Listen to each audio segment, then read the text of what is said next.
I'm gonna explain how I use the Ready Rig bobber right here.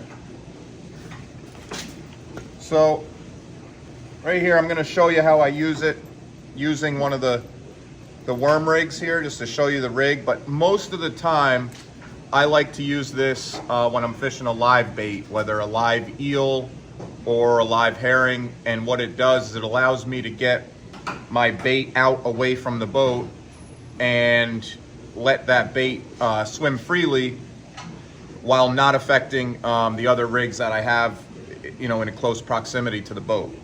So here you'll see I got my roughly 3-foot leader, my number 5 Colorado blade, my inline circle hook tied to a barrel swivel.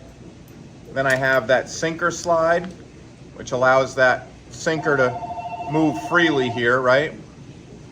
And one of the things I like about this slide is my theory on it is it reduces the amount of resistance the fish feels when they take that bait. So they can take the line and not necessarily have to pull that sinker up.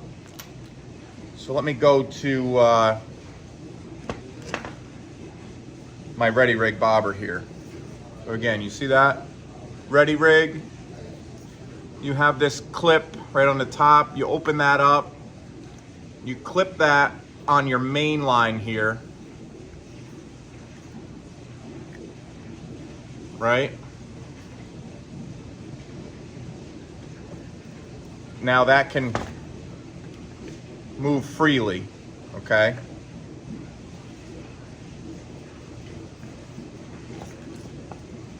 So what I like to do is I start at the sinker and I'll count out however deep I want to run my bait at. So if I'm right here at my barrel swivel, I got 1, 2, 3, 4, 5, etc., down to the depth that you want.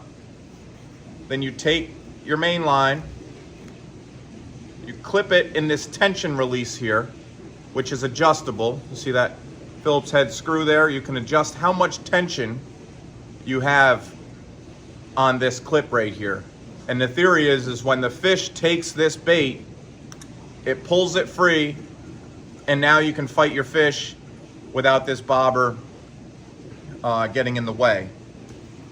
Now, one thing I want everyone to be mindful of is if you're using braid, you have to make sure that you don't have like a spin in your line or on a windy day, because this bobber can spin on the surface of the water and the braid will actually get caught in here.